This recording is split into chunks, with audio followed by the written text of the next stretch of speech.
Welcome to another Foolish Thoughts episode. This is Joseph Barone, aka A Fool for Learning, your training and learning consultant. And our foolish thought for today is, trainers love games, but is it appropriate? Part 1. Everyone loves to play a game, or at least many people do.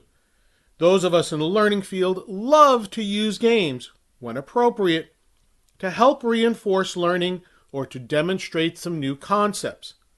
We may use customized versions of Monopoly or Jeopardy in our training, or use some sort of scenario-based role-play game.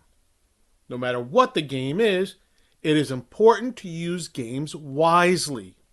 So let's take a look at some of the vital questions you need to ask in order to ensure that the game the participants play simply isn't a waste of time. 1. Is the game content relevant? Will the game or contest help the participants increase their knowledge of the product or topic at hand? If not, choose another activity. Does the game meet a learning objective or objectives? Now, if the training program either does not have any learning objectives or the game does not attempt to meet those objectives, then stop. Don't go any further. Can the participants identify the "what's in it for me"? If the participants cannot see how this will impact them in their knowledge of the product or topic, then what's the point of doing the game? And by the way, that goes for any activity in the learning program. Is the game or contest appropriate to the subject matter? Choose the right game carefully. A Jeopardy game may be great to test knowledge on project management, but a version of Chutes and Ladders might be better to take them through what really happens in a project. Number 5.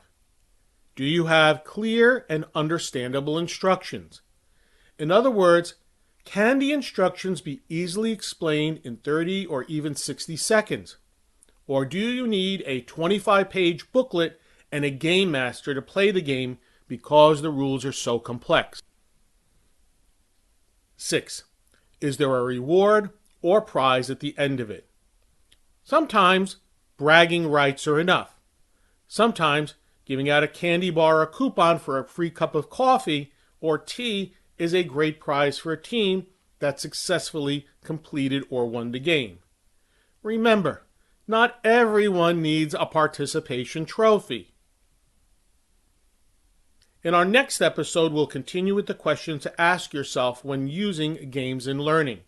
If you learned something from this episode, please take a moment to like, comment, subscribe, or share with a friend. And to learn how I can assist you in your organization with an appropriate learning solution to meet your business needs, please visit my website at afoolforlearning.com. This is Joseph Barone, aka A Fool for Learning, signing out. Remember, learn, perform, succeed.